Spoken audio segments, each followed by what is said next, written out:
C'è una calma irreale lì dove ha perso la vita Lucas De Marca, di appena 6 anni.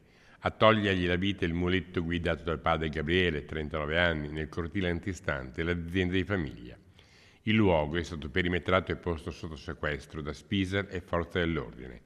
Un pallet copre il luogo della tragedia, sotto si trovano probabilmente delle tracce ematiche. Al momento dell'incidente in azienda c'era anche il nonno del bambino, Franco De Marca, marito di Daniela Piccoli, che è assessore comunale.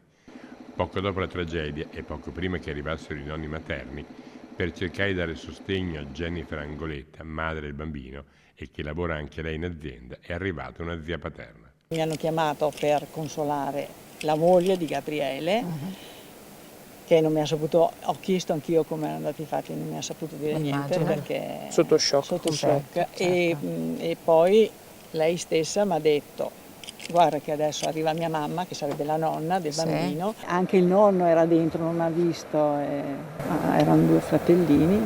E andava già a scuola Luca o sarebbe andato a scuola quest'anno? Sarebbe andato a scuola quest'anno. È dolorosa, è una tragedia, è una tragedia, Immagino, una tragedia dispiace a terribile. tutti.